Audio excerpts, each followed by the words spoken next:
আসসালামু আলাইকুম আপুরা ভাইয়ারা, কেমন আছেন সবাই? আশা করি সবাই ভালো আছেন। তো প্রতিদিনের মতো আজকে নতুন আরেকটি ব্লগ নিয়ে আপনাদের সামনে আসলাম। ফারহানা আক্তার মুন্নি ব্লগে সবাইকে স্বাগত। তো আপুরা ভাইয়ারা, আজকে সারাদিন আমি কোনো ভিডিও করতে পারিনি, কারণ একটু কাজের চাপ ছিল, বাসাতেও ছিল, একটু বাইরে গিয়েছিলাম। তো এখন সন্ধ্যা হয়ে গেছে, চা খেয়ে ফেলছি। চা নাস্তা খেয়ে এখন আমি একটু বাইরে বের হব আবার। তো আমার এই লাইফ জার্নি, আমার এই চলা, বাহিরে যাওয়া, তারপরে হচ্ছে একটা জিনিস কি, যে আপনার আমার কাজ আমাকেই করতে হবে। আমাকে কেউ উম, আমি বসে থাকলে আমাকে কেউ এসে খাবার দিয়ে যাবে না। আর আমার পেছনে যারা কথা বলবে, তারা আমার পেছনেই কথা বলতে পারবে, আমার সামনে এসে কোনোদিনও কথা বলতে পারবে না। তো এখন আমি বাহিরে যাচ্ছি, বাহিরে যেয়ে আপনাদের সামনে আমি আমার সুন্দর কিছু মুহূর্তগুলো তুলে ধরার চেষ্টা করব। তো দেখতে থাকুন আপনারা ভিডিওটি। আর হলো আরেকটা ছোট্ট করে একটা কথা বলি, সেটা হচ্ছে আমার ভিডিওটি যারা যারা দেখবেন সবাই অবশ্যই একটা করে সাবস্ক্রাইব করবেন। আর লাইক কমেন্টের মাধ্যমে ভালো ভালো কাজ করতে, ভিডিও বানাইতে খুব ভালো লাগে, উৎসাহ লাগে মনে, খুব ভালো লাগে তখন সাবস্ক্রাইবটা দেখলে, আর ভিউজ দেখলে, লাইক দেখলে, কমেন্ট দেখলে, সব কিছুই। এগুলি যদি আপনারা যদি এই সাপোর্টটা, এই ভালোবাসাটা দেন, তাহলে আমি আরও সামনে এগিয়ে যেতে পারবো। আমার জার্নিটা আরও একটু ভালো হবে, আর একটু সহজ হবে আমার পথ চলাটা। তো দেখতে থাকুন আপনারা ভাইয়ের ভিডিওটি। আর হলো চলুন যাই বাহিরে, দেখি আজকে কোথায় যাই, দেখতে থাকুন। আর আসার পথে আমার বাজার করে নিয়ে আসতে হবে। এই যে রাত হয়েছে, রাতের বেলা আমার আবার রান্না শুরু করতে হবে। তো চলুন যাই। তো আপুরা ভাইয়েরা, আমি এখন আছি হলো উত্তরা আজমপুর। এটা সবারই, যারা আমার ভিডিও দেখেন, সবারই চিরচেনা রাস্তা। এই পথ ধরেই আমাদের বাসায় যেতে হয়। আর এইখান থেকেই সব কাজকর্ম শুরু হয়। তো দেখেন, আমি এখানে যে শীতের কাপড় চোপড় কি পরিমাণে যে বিক্রি হইতেছে, বলার মতো না। এই মার্কেটগুলি দেখলে আমার নিজের কাছে আনন্দ লাগে, খুব ভাল লাগে। মানে গায়ের কম্বল, তারপর হচ্ছে শীতের পোশাক, সব কিছু এখানে পাওয়া যায়। আর মানুষও কেনাকাটা করে ইচ্ছা মতো এখান থেকে।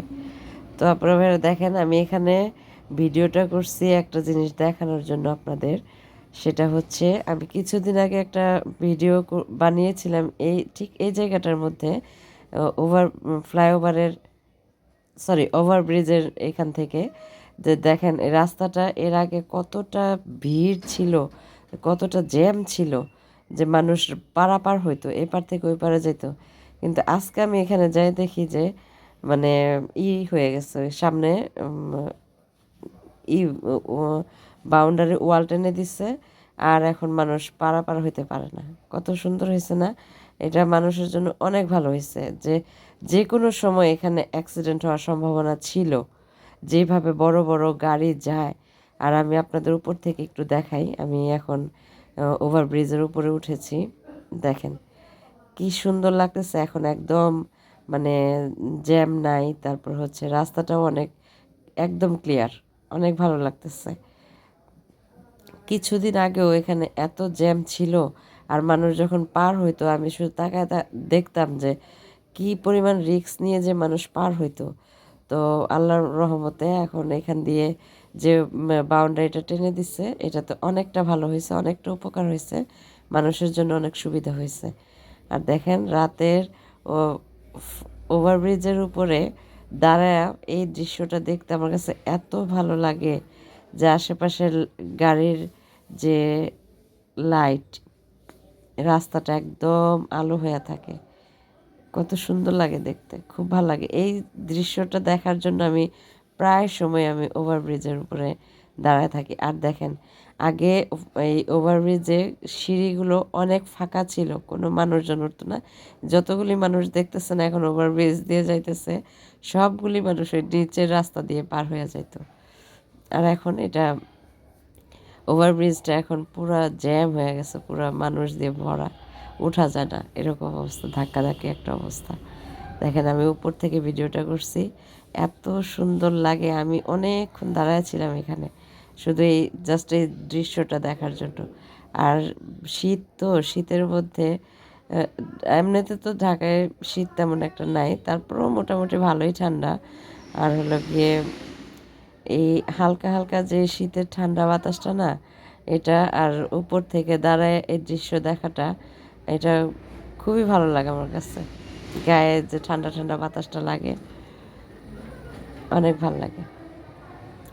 তো আজকে আমি আপনাদেরকে এটা দেখানোর জন্য যে মানুষজন যে কি কতটা নিরাপদে আছে এখন, অনেক নিরাপদে আছে, অনেক। যে কোনো সময় একটা অ্যাক্সিডেন্ট হয়ে যাইতে পারতো। তো একদম আমি অনেক খুশি হয়েছি এই ইটা দেওয়াতে, ওয়ালটা টানাতে। তো এখন আমি আসছি বিডিআর বাজারের সামনে। আমি একটু বিডিআর বাজারে যাব, তো শুটকি কিনবো।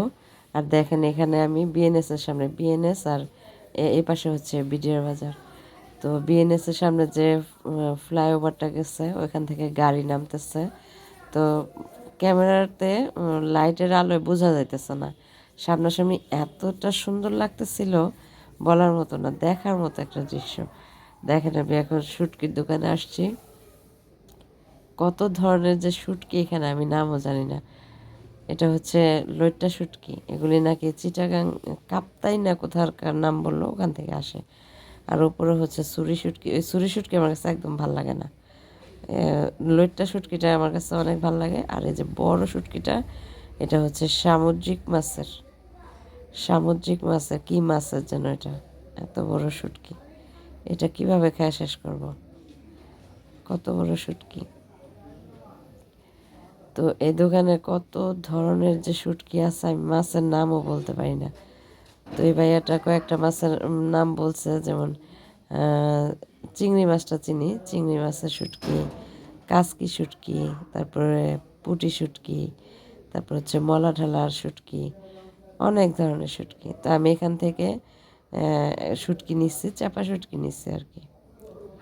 চাপা শুটকি আনছি বাসায় মূলা দিয়ে রান্না করার জন্য। বড় ভাইয়ারা এখন মানে আমার তরকারি সব কোটা বাছা শেষ করে, আর হচ্ছে আজকে শুটকি তরকারিটা আম্মু রান্না করেছে।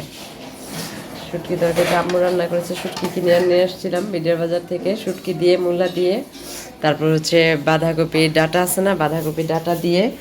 তো আমি এখন রান্না করে দেখাই আপনাদের,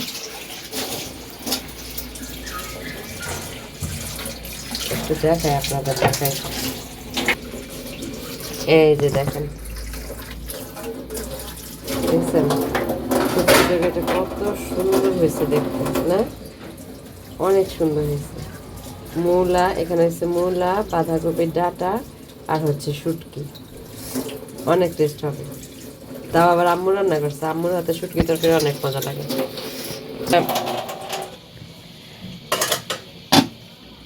আজকের ভিডিওটি কেমন লাগলো অবশ্যই কমেন্টের মাধ্যমে জানাবেন। আমি একটু চাপা শুটকির বাগার করতেছি, একটু বসাইছি, এটা হইলে পরে খাওয়া দাওয়া করবো। আর আজকে অনেক কিছু বাজার করে নিয়ে আসছি, গাজর নিয়ে আসছি, তারপরে হচ্ছে ফুলকপি নিয়ে আসছি, আর হলো কি বলে, ও আরেকটা জিনিস দেখাই আপনাদের। আজকে সবজির যে করছি, একদম হোটেলের স্টাইলে সবজির, এই কি বলে এটারে, এই যে দেখেন, এই যে এটা হচ্ছে সবজি ভাজি, গাজর, ফুলকপি, আলু দিয়ে, তারপরে এটাকে সুন্দর করে হোটেলের মতো করে ভুনা করছি। এটা নাস্তা খাওয়ার জন্য সকালের, পাঁচফোড়ন দিয়ে, একদম হোটেলের স্টাইলে। তারপরে ভাইয়েরা কেমন লাগলো আমার ভিডিওটি অবশ্যই কমেন্টের মাধ্যমে জানাবেন। আর হলো সবাই ভালো থাকবেন, সুস্থ থাকবেন, নিজেদের প্রতি খেয়াল রাখবেন। দেখা হবে নতুন এক ভিডিওতে, সেই পর্যন্ত বিদায়, আল্লাহ হাফেজ।